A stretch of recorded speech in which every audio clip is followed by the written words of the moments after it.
Pogledajte kako je mutna Kolubara. Voda boja oranja. Kakva smo to država.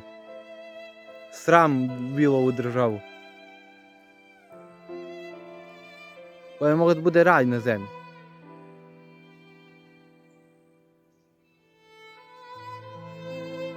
U stranim zemljama priroda se poštuje i ceni. Te zemlje su bogate. A ovdje kod nas ima tone smeća. Ima baš tone smeća. Ima poslednji kese, sve popunjeno, niko ne nosi, sve pobacano. Tonu smeća, ovi za ugalj uništiše Kolubaru. Plaže se uništavaju, vadi se pesak plaža. Svi iskorišćavaju do dna.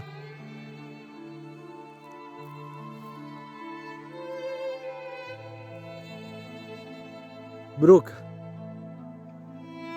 Da li će neko da dočeka da ova reka bude lepa, čista, da bude puna ribe, da bude super za pecanje, za odmor.